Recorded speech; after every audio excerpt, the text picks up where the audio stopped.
Itong pusang to, gusto niya, sinusuklayan ko siya. You like? You will do it again? Ayan.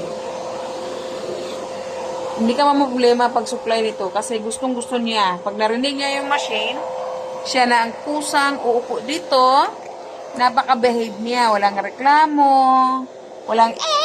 Walang ganon. Di ba?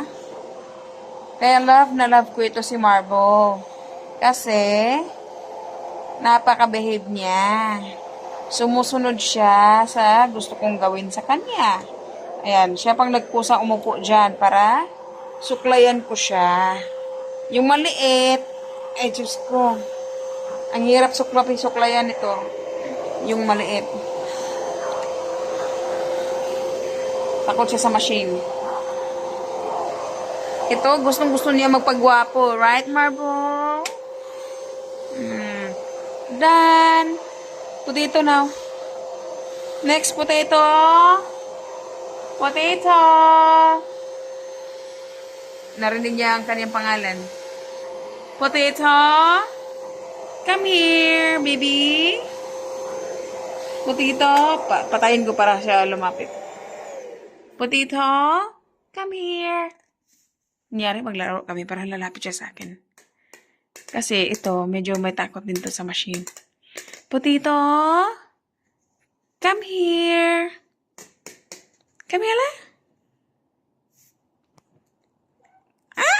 Alam niya, guys. Ay, napaka-smart na pusa.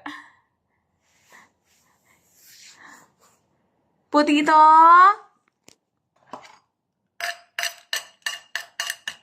Pag narinig niyo yung plato,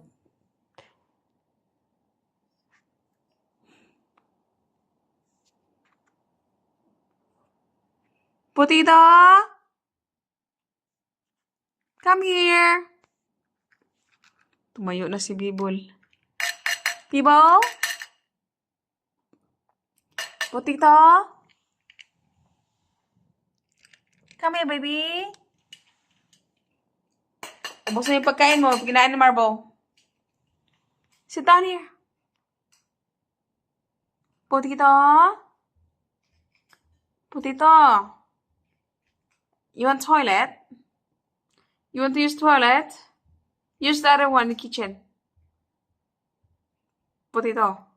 Come here. Baby. Oi?